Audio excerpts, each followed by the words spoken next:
من الشيطان الرجيم. بسم الله الرحمن الرحيم. يا أيها الذين آمنوا كونوا قوامين بالقسط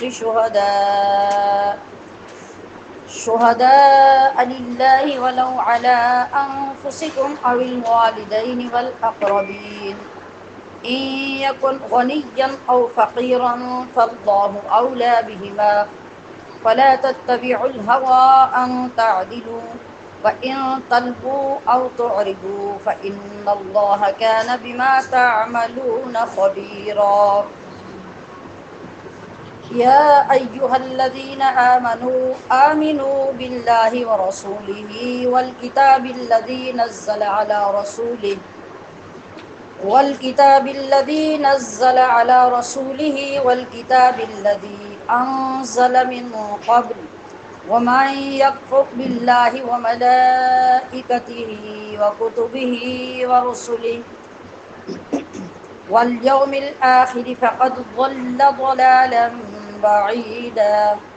إن الذين آمنوا ثم كفروا ثم آمنوا ثم كفروا ثم ازدادوا كفرا لم يكن الله ليغفر لهم ولا ليهديهم سبيلا.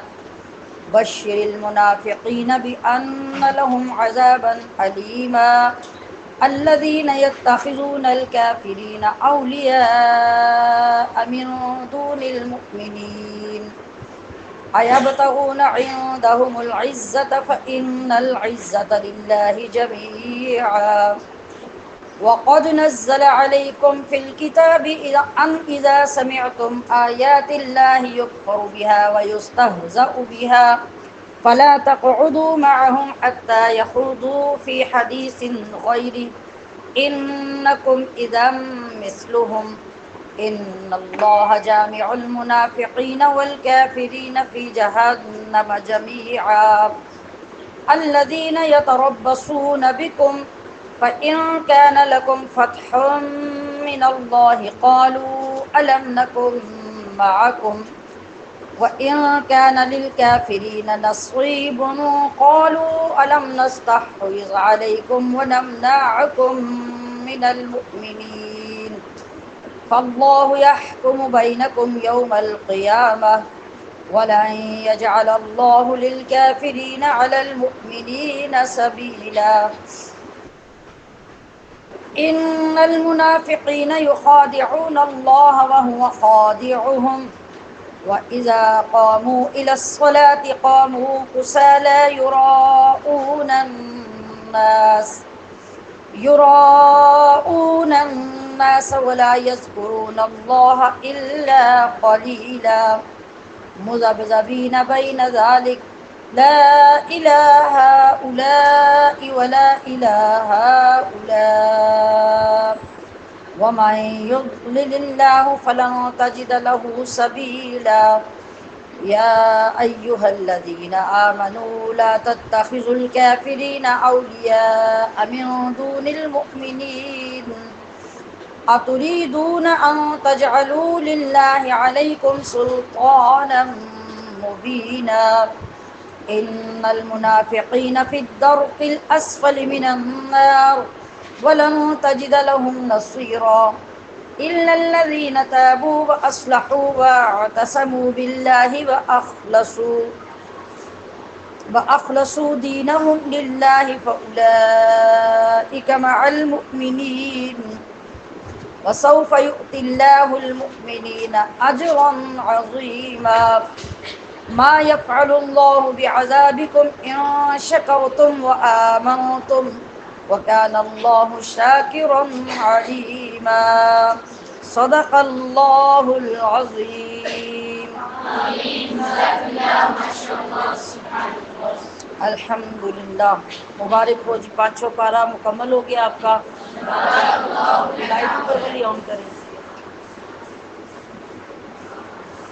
آواز ٹھیک آ رہی ہے سب کو؟ آن لائن جو لوگ ہیں آپ بھی بتائیے آپ کو آواز ٹھیک آ رہی ہے؟ پیچھے نہیں آ رہی؟ کتنا پیچھے ہیں آپ؟ اسی لیے پوچھ رہی ہوں کہ پنکھوں کی سپیڈ کم کرے نا.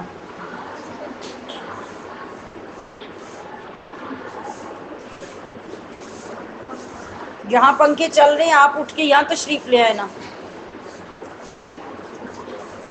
تو انہیں بند رہنے دے، آواز ٹھیک طرح سے جائے سب کو.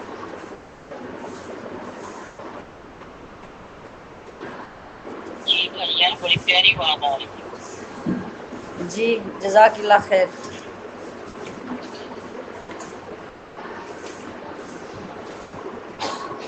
ترجمہ پڑھیں گے کہ تفسیر پڑھیں گے؟ ترجمہ نہیں؟ چلیے. یا ایھا الذین آمنوا، کونوا قوامین بالقسط شہداء للہ ولو علی انفسکم او الوالدین والاقربین ان یکن، یعنی والدین اور قریبی رشتہ دار ان میں سے جس پر بھی گواہی دو، خواہ وہ ہو غنیًا او فقیرا، فاللہ، بہر نہیں بہرحال، اولی بہما، فلا تتبعوا الہوی ان تعدلوا وان تلووا او تعرضوا فان اللہ کان بما تعملون خبیرا. یا ایھا الذین آمنوا، آمنوا باللہ ورسولہ والکتاب الذی نزل علی رسولہ والکتاب الذی انزل من قبل ومن یکفر باللہ وملائکتہ وکتبہ ورسلہ والیوم الآخر فقد ضل ضلالا بعیدا. ان الذین آمنوا ثم کفروا ثم آمنوا ثم کفروا ثم ازدادوا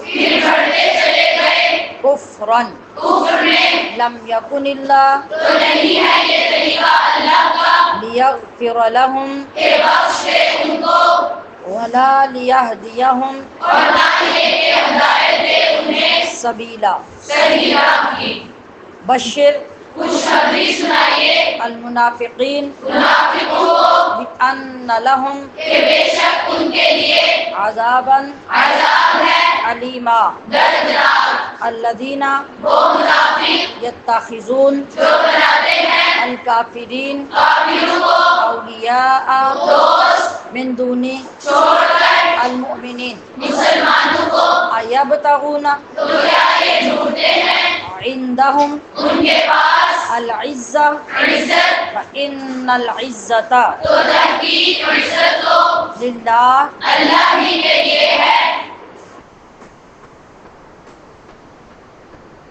توجہ سبق کی طرف. جمیعا ساری کی ساری، وقد اور بے شک نزل علیکم نازل کر چکا ہے اللہ یہ حکم تم پر فی الکتاب کتاب میں ان کہ کیا ہوتا ہے؟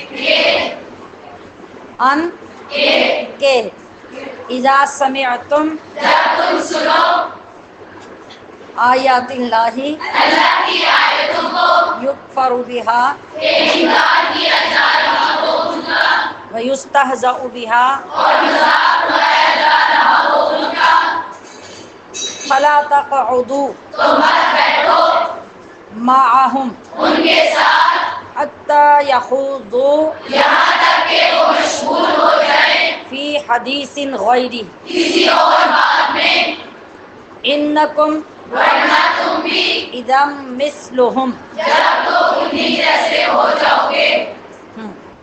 ان اللہ بے شک اللہ جامع اکٹھا کرنے والا ہے المنافقین منافقوں والکافرین اور کافروں کو فی جہنم جہنم میں جمیعا سب کے سب، الذین وہ جو یتربصون انتظار کر رہے ہیں بکم تمہاری گردش کا، فإن کان پھر اگر ملے لکم تمہیں فتح فتح من اللہ اللہ کی طرف سے، قالوا تو کہتے ہیں الم نکن کیا نہیں تھے ہم معکم تمہارے ساتھ، وإن کان اور اگر ہو للکافرین کافروں کے لیے نصیب بدلہ کا حصہ، قالوا تو کہتے ہیں الم نستحوذ کیا نہیں غالب آئے تھے ہم علیکم تم پر، ونمنعکم اور کیا نہ بچایا تھا ہم نے تمہیں من المؤمنین مومنوں سے،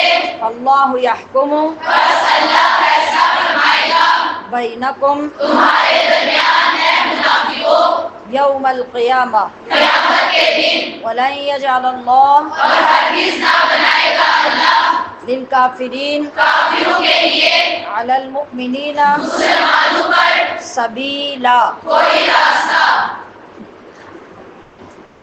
ان المنافقین بے شک منافق لوگ یخادعون دھوکہ دینا چاہتے ہیں اللہ اللہ کو اپنے گمان میں، وہو خادعہم اور وہی ان کے دھوکے کی سزا دینے والا ہے، وہی نہیں وہی وہی، وَإِذَا قَامُوا اور جب کھڑے ہوتے ہیں إِلَى الصَّلَاةِ نماز کے لیے قَامُوا تو کھڑے ہوتے ہیں كُسَالَىٰ سست ہو کر، يُرَاءُونَ النَّاسَ ریاکاری کرتے ہوئے لوگوں کے سامنے، وَلَا اور نہیں يَذْكُرُونَ اللَّهَ ذکر کرتے اللہ کا إِلَّا قَلِيلًا مگر بہت تھوڑا، مذبذبین ڈگمگا رہے ہیں بین ذالک اس کے درمیان اس کے درمیان یعنی کس کے درمیان کفر اور ایمان،